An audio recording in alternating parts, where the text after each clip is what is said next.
ನಮಸ್ಕಾರ ಸ್ನೇಹಿತರೆ, ಇದೀಗ ತಾನೇ ಬಂದಿರುವ ಮಾಹಿತಿಗಳು. ನವೆಂಬರ್ ಕ್ರಾಂತಿ ಬಗ್ಗೆ ಎಚ್ ಡಿ ಕುಮಾರಸ್ವಾಮಿ ಅವರ ಪ್ರತಿಕ್ರಿಯೆ.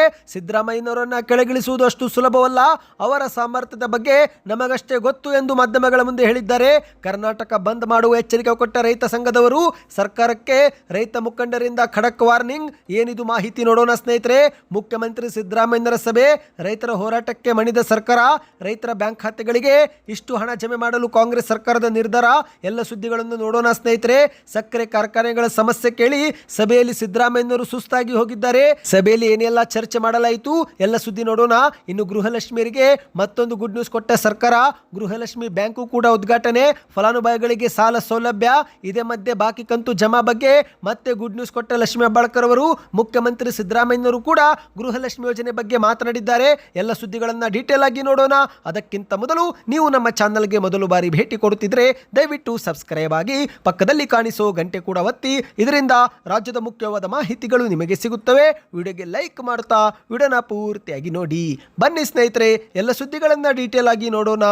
ಈಗ ನವೆಂಬರ್ ತಿಂಗಳ ಪ್ರಾರಂಭ ಜೊತೆಗೆ ಕಾಂಗ್ರೆಸ್ ಸರ್ಕಾರದಲ್ಲಿ ನವೆಂಬರ್ ಕ್ರಾಂತಿ ಎನ್ನುವ ಚರ್ಚೆಯು ಕೂಡ ಪ್ರಾರಂಭವಾಗಿದೆ. ಆದರೆ ಇದೇ ಮಧ್ಯೆ ನವೆಂಬರ್ ಕ್ರಾಂತಿ ವಿಚಾರ ಕುರಿತಂತೆ ಎಚ್ ಡಿ ಕುಮಾರಸ್ವಾಮಿ ಅವರು ಮೈಸೂರಲ್ಲಿ ಮಾಧ್ಯಮಗಳ ಮುಂದೆ ಮಾತನಾಡಿದ್ದಾರೆ. ಸಿದ್ದರಾಮಯ್ಯ ಅವರನ್ನ ಕೆಳಗಿಳಿಸುವುದು ಅಷ್ಟು ಸುಲಭವಲ್ಲ, ಅವರ ಸಾಮರ್ಥ್ಯದ ಬಗ್ಗೆ ನಮಗಷ್ಟೇ ಗೊತ್ತು ಎಂದು ಮೈಸೂರಲ್ಲಿ ಮಾಹಿತಿಯನ್ನು ಕೊಟ್ಟಿದ್ದಾರೆ. ಹೌದು, ಕರ್ನಾಟಕದಲ್ಲಿ ಮುಖ್ಯಮಂತ್ರಿ ಬದಲಾವಣೆ ಆಗುವುದೇ ಸಾಧ್ಯವಿಲ್ಲ.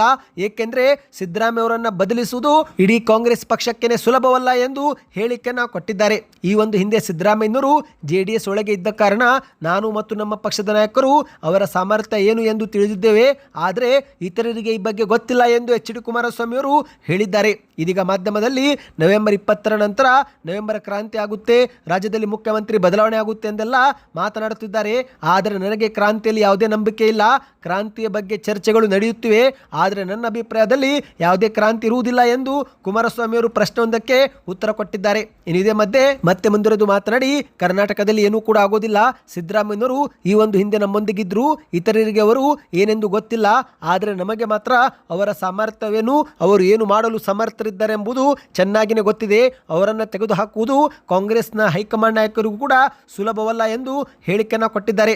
ಇದೇ ಮಧ್ಯೆ ಉಪಮುಖ್ಯಮಂತ್ರಿ ಡಿ ಕೆ ಶಿವಕುಮಾರ್ ಅವರು ಸಿಎಂ ಆಗುತ್ತಾರಾ ಎನ್ನುವ ಪ್ರಶ್ನೆಗೆ ಉತ್ತರ ಕೊಟ್ಟಂತ ಕುಮಾರಸ್ವಾಮಿ ಅವರು, ನೋಡ್ರಿ, ಡಿ ಕೆ ಶಿವಕುಮಾರ್ ಅವರು ನನ್ನನ್ನು ಯಾವಾಗ ಮುಖ್ಯಮಂತ್ರಿಯನ್ನಾಗಿ ಮಾಡಲಾಗುತ್ತೆ ಎಂಬ ಕುರಿತಂತೆ ಪ್ರತಿದಿನ ಬೆಳಿಗ್ಗೆ ದೇವರೊಂದಿಗೆ ಚರ್ಚೆ ಮಾಡುತ್ತಿರುತ್ತಾರೆ. ಇದು ಅವರ ಮತ್ತು ದೇವರ ನಡುವಿನ ವಿಷಯ. ಈ ಬಗ್ಗೆ ನನಗೆ ಗೊತ್ತಿಲ್ಲ ಎಂದು ಜಾಣ ಉತ್ತರವನ್ನ ಕುಮಾರಸ್ವಾಮಿ ಅವರು ನೀಡಿದ್ದಾರೆ.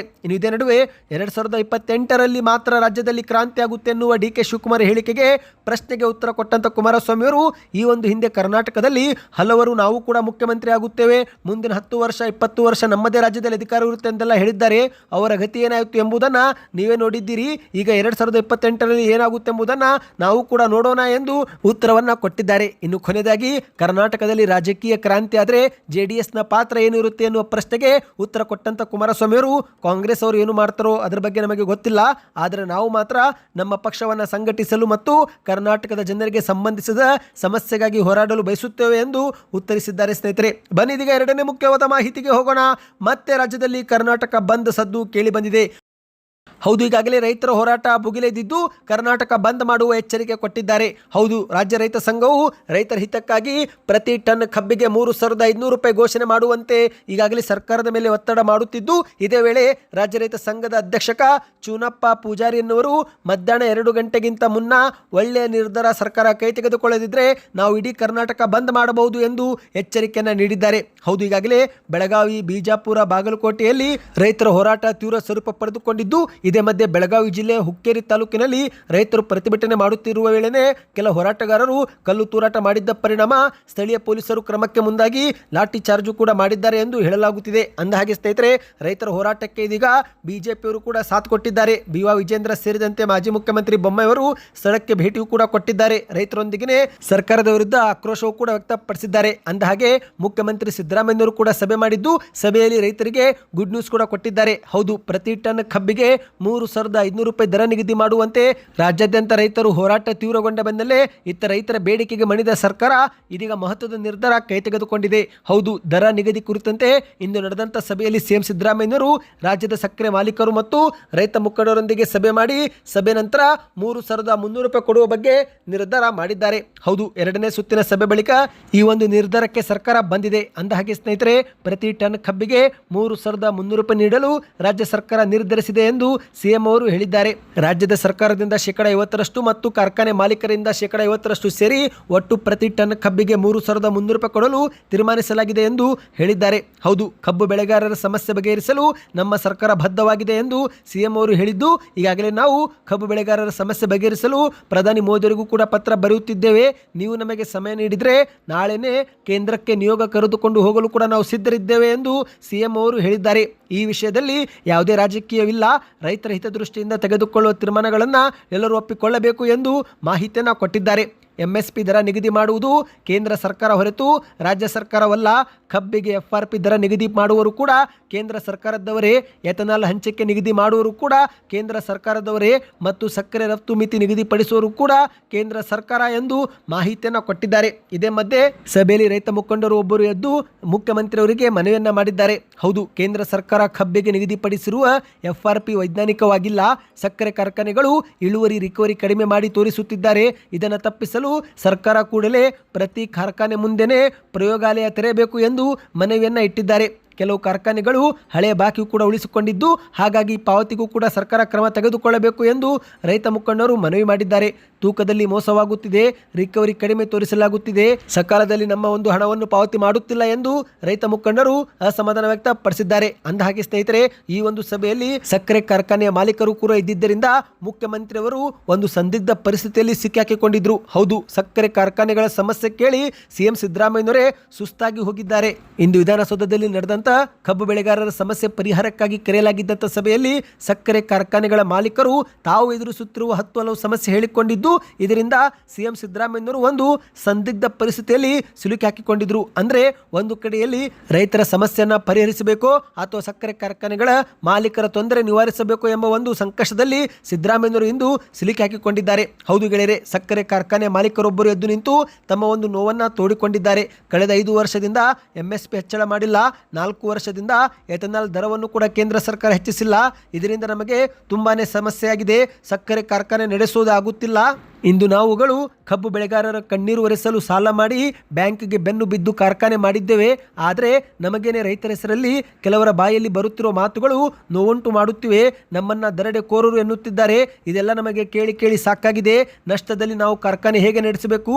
ಸಕ್ಕರೆ ಕಾರ್ಖಾನೆಗಳನ್ನು ಬೇಕಾದರೆ ನಾವು ಸರ್ಕಾರಕ್ಕೆ ಬಿಟ್ಟು ಕೊಡುತ್ತೇವೆ, ಸರ್ಕಾರವೇ ನಡೆಸಲಿ ಅಥವಾ ಬೇರೆ ಯಾರಿಗಾದರೂ ಕೊಡಲಿ ಎಂದು ಮಾಲೀಕರು ಅಸಮಾಧಾನ ವ್ಯಕ್ತಪಡಿಸಿದ್ದಾರೆ. ಇಂಥ ಒಂದು ಸಂದಿಗ್ಧ ಪರಿಸ್ಥಿತಿಯಲ್ಲಿ ಸಿಎಂ ಅವರು ಇಂದು ಸಿಲುಕಿ ಹಾಕಿಕೊಂಡಿದ್ರು ಎಂದು ಹೇಳಲಾಗಿದೆ. ಸ್ನೇಹಿತರೆ, ಬನ್ನಿ ಇದೀಗ ಮತ್ತೊಂದು ಮಾಹಿತಿಗೆ ಹೋಗೋಣ.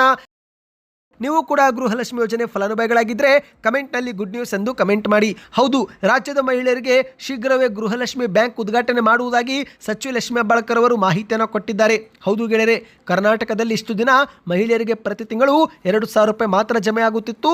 ಆದರೆ ಇನ್ನು ಮುಂದೆ 3 ಲಕ್ಷವರೆಗೆ ಕಡಿಮೆ ಬಡ್ಡಿ ದರದಲ್ಲಿ ಸಾಲ ಸೌಲಭ್ಯವೂ ಕೂಡ ಸಿಗಲಿದೆ. ಈ ಕುರಿತಂತೆ ಸಚಿವೆ ಲಕ್ಷ್ಮಿ ಹೆಬ್ಬಾಳ್ಕರ್ ಅವರು ಮಾಹಿತಿ ಕೊಟ್ಟಿದ್ದಾರೆ. ನವೆಂಬರ್ 19ರಂದು ಬೆಂಗಳೂರಿನಲ್ಲಿ ಕಂಠೀರವ ಕ್ರೀಡಾಂಗಣದಲ್ಲಿ ಸುವರ್ಣ ಮಹೋತ್ಸವ ನಡೆಯಲಿದ್ದು, ಇದೇ ಸಮಯದಲ್ಲಿ ಅಕ್ಕಾಪಡೆ ಗೃಹಲಕ್ಷ್ಮಿ ಸೊಸೈಟಿ ಮತ್ತು ಗೃಹಲಕ್ಷ್ಮಿ ಬ್ಯಾಂಕ್ ಉದ್ಘಾಟನೆ ಮಾಡುವುದಾಗಿ ಲಕ್ಷ್ಮಿ ಹೆಬ್ಬಾಳ್ಕರ್ ಅವರು ಹೇಳಿದ್ದಾರೆ. ಮಹಿಳಾ ಮತ್ತು ಮಕ್ಕಳ ಅಭಿವೃದ್ಧಿ ಹಾಗೂ ಅಂಗವಿಕಲರು ಸೇರಿದಂತೆ ಹಿರಿಯ ನಾಗರಿಕರ ಸಬಲೀಕರಣವೇ ನಮ್ಮ ಸರ್ಕಾರದ ಉದ್ದೇಶ ಎಂದು ಲಕ್ಷ್ಮಿ ಹೆಬ್ಬಾಳ್ಕರ್ ಅವರು ತಿಳಿಸಿದ್ದಾರೆ. ಸ್ನೇಹಿತರೆ, ಇದೇ ಮಧ್ಯೆ ಮಾಧ್ಯಮಗಳ ಮುಂದೆ ಮಾತನಾಡಿದಂಥ ಲಕ್ಷ್ಮಿ ಹೆಬ್ಬಾಳ್ಕರ್ ಅವರು ನವೆಂಬರ್ 19 ಐತಿಹಾಸಿಕ ನಿರ್ಧಾರ ತೆಗೆದುಕೊಳ್ಳುವ ದಿನವಾಗಿದ್ದು, ಇಡೀ ದೇಶವೇ ನಮ್ಮ ಕಡೆಗೆ ತಿರುಗಿ ನೋಡಬೇಕು. ಆ ರೀತಿಯಾದ ಯೋಜನೆಗಳನ್ನು ನಾವು ಜಾರಿಗೆ ಮಾಡುತ್ತೇವೆ. ಹಾಗಾಗಿ ಕಾರ್ಯಕ್ರಮದ ಯಶಸ್ಸಿಗೆ ಪ್ರತಿಯೊಬ್ಬರು ಕೈ ಜೋಡಿಸಬೇಕು ಎಂದು ಲಕ್ಷ್ಮಿ ಹೆಬ್ಬಾಳ್ಕರ್ ಅವರು ಹೇಳಿದ್ದಾರೆ.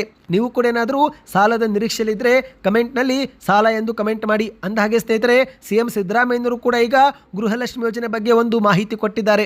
ಹೌದು, ಸಾಮಾಜಿಕ ಜಾಲತಾಣದಲ್ಲಿ ಗೃಹಲಕ್ಷ್ಮಿ ಯೋಜನೆ ಬಗ್ಗೆ ಮುಖ್ಯಮಂತ್ರಿಯವರು ಒಂದು ಟ್ವೀಟ್ ಅನ್ನು ಮಾಡಿದ್ದು, ಈ ಒಂದು ಟ್ವೀಟ್ಗೆ ಮಿಶ್ರ ಪ್ರತಿಕ್ರಿಯೆ ವ್ಯಕ್ತವಾಗಿದೆ. ಅಂದರೆ ಕೆಲವರು ಗೃಹಲಕ್ಷ್ಮಿ ಯೋಜನೆ ಬಗ್ಗೆ ಮೆಚ್ಚುಗೆ ವ್ಯಕ್ತಪಡಿಸಿದರೆ, ಇನ್ನು ಕೆಲವರು ಗೃಹಲಕ್ಷ್ಮಿ ಯೋಜನೆ ಹಣ ಜಮಾ ಆಗದಿರುವುದಕ್ಕೆ ಆಕ್ರೋಶ ವ್ಯಕ್ತಪಡಿಸಿದ್ದಾರೆ. ನೀವು ಸ್ಕ್ರೀನ್ ಮೇಲೆ ಒಂದು ಟ್ವೀಟ್ ನೋಡ್ತಿರಬಹುದು ಸ್ನೇಹಿತರೆ. ಇದು ಮುಖ್ಯಮಂತ್ರಿ ಸಿದ್ದರಾಮಯ್ಯನವರೇ ಮಾಡಿದ ಟ್ವೀಟ್ ಆಗಿದೆ. ಈ ಒಂದು ಟ್ವೀಟು ಇಂಗ್ಲಿಷ್ ಭಾಷೆಯಲ್ಲಿ ಇದ್ದು, ಇದನ್ನು ಕನ್ನಡದಲ್ಲಿ ಅನುವಾದ ಮಾಡಿ ನೋಡಿದಾಗ ಏನಾಗುತ್ತಂದ್ರೆ, ಮುಖ್ಯಮಂತ್ರಿಯವರು ಟ್ವೀಟಲ್ಲಿ ಏನು ಬರೆದಿದ್ದಾರೆ ಅಂದರೆ, ನಮ್ಮ ಸರ್ಕಾರವು ಒಂದೇ ಗುರಿಯೊಂದಿಗೆ ಗೃಹಲಕ್ಷ್ಮಿ ಯೋಜನೆ ಪ್ರಾರಂಭಿಸಿದ್ದು, ಅದು ಗುರಿ ಏನಂದ್ರೆ ಪ್ರತಿಯೊಬ್ಬ ಮಹಿಳೆಯನ್ನು ಆರ್ಥಿಕವಾಗಿ ಸ್ವತಂತ್ರ ಮತ್ತು ಆತ್ಮವಿಶ್ವಾಸದಿಂದ ಕೂಡಿರುವಂತೆ ಮಾಡುವುದಾಗಿದೆ. ನವೆಂಬರ್ 6ರವರೆಗೆ 99% ಫಲಾನುಭವಿಗಳು ಪ್ರತಿ ತಿಂಗಳು 2,000 ರೂಪಾಯಿ ಪಡೆದುಕೊಳ್ಳುವ ಮೂಲಕ ಸಂಪೂರ್ಣ ನಿಯಂತ್ರಣವನ್ನು ಹೊಂದಿದ್ದಾರೆ.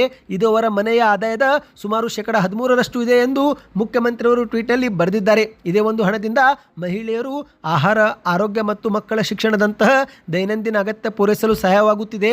ಇದರ ಜೊತೆಗೇ ಅವರು ತೆಗೆದುಕೊಳ್ಳುವ ಪ್ರತಿಯೊಂದು ನಿರ್ಧಾರದಲ್ಲೂ ಅವರಿಗೆ ಘನತೆ ಮತ್ತು ವಿಶ್ವಾಸವನ್ನು ನೀಡುತ್ತಿದೆ. ಇದು ಸಬಲೀಕರಣದ ನಿಜವಾದ ಚೈತನ್ಯ. ಮಹಿಳೆಯ ಕೈಯಲ್ಲಿರುವ ಪ್ರತಿ 1 ರೂಪಾಯಿಯೂ ಕೂಡ ಮನೆಯ ಅಭಿವೃದ್ಧಿಗೆ ನೆರವಾಗುತ್ತಿದೆ ಎಂದು ಸಿಎಂ ಅವರು ಸೋಷಿಯಲ್ ಮೀಡಿಯಾದಲ್ಲಿ ಟ್ವೀಟ್ ಮಾಡಿ ಬರೆದುಕೊಂಡಿದ್ದಾರೆ. ಆದರೆ ಇದೀಗ ಸಿಎಂ ಸಿದ್ದರಾಮಯ್ಯನವರ ಟ್ವೀಟ್ಗೆ ಮಿಶ್ರ ಪ್ರತಿಕ್ರಿಯೆ ವ್ಯಕ್ತವಾಗಿದೆ. ಹೌದು, ಕೆಲವರು ಗೃಹಲಕ್ಷ್ಮಿ ಯೋಜನೆ ಹಣ ಕಳೆದ 5-6 ತಿಂಗಳಿನಿಂದ ಬಂದಿಲ್ಲ ಎಂದು ರಿಯಾಕ್ಟ್ ಮಾಡಿದರೆ, ಇದಕ್ಕೆ ಇನ್ನು ಕೆಲವರು ಗೃಹಲಕ್ಷ್ಮಿ ಯೋಜನೆ ಹಣ ಪಡೆದರೂ ಕೂಡ ಮತ್ತೆ ಸರ್ಕಾರದ ವಿರುದ್ಧವೇ ಕೊಂಕು ನುಡಿಯುತ್ತಿದ್ದಾರೆ ಎಂದು ಕಾಂಗ್ರೆಸ್ ಸರ್ಕಾರ ಮತ್ತು ಸಿಎಂ ಸಿದ್ದರಾಮಯ್ಯರ ಪರವಾಗಿ ಬ್ಯಾಟ್ ಬೀಸಿದ್ದಾರೆ. ಅಂದಹಾಗೆ ಸ್ನೇಹಿತರೆ, ನಿಮ್ಮ ಖಾತೆಗೂ ಕಳೆದ 5-6 ತಿಂಗಳಿನಿಂದ ಹಣ ಜಮಾ ಆಗಿಲ್ವಾ? ಹಾಗಾದರೆ ಕಮೆಂಟ್ ಮಾಡಿ, ನಿಮ್ಮ ಊರಿನ ಹೆಸರನ್ನು ತಿಳಿಸಿ. ಎಲ್ಲ ಮಾಹಿತಿ ಇಷ್ಟವಾಯಿತಾ? ಹಾಗಾದರೆ ವಿಡಿಯೋಗೆ ಲೈಕ್ ಮಾಡಿ.